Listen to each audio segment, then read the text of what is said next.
Ayan guys, nasa EDSA Cubao tayo guys. Punta tayo sa may bus carousel. Sakay tayo papuntang Ayala guys. One Ayala.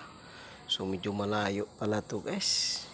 Kawawa yung mga matatanda dito pag sumakay ng bus carousel. Ang layo galing ng Araneta Center or Alimol or Farmers. Papunta pa tayong Santolan guys. Tara guys, lakad tayo. Super init pa guys. Tsaga-tsaga lang ito. Tuwason to guys. Yan. Sige guys. Sounds muna tayo para hindi tayo mapagod maglakad. Guys, ang layo nga talaga guys pala guys. Pag papunta ka ng Araneta. Pag mag-bus carousel ka, doon pa sa bandang Santolan. Ayan guys.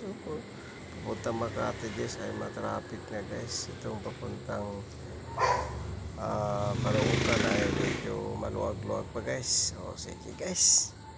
Sounds tayo ulit guys. Ang init guys. Budots muna tayo.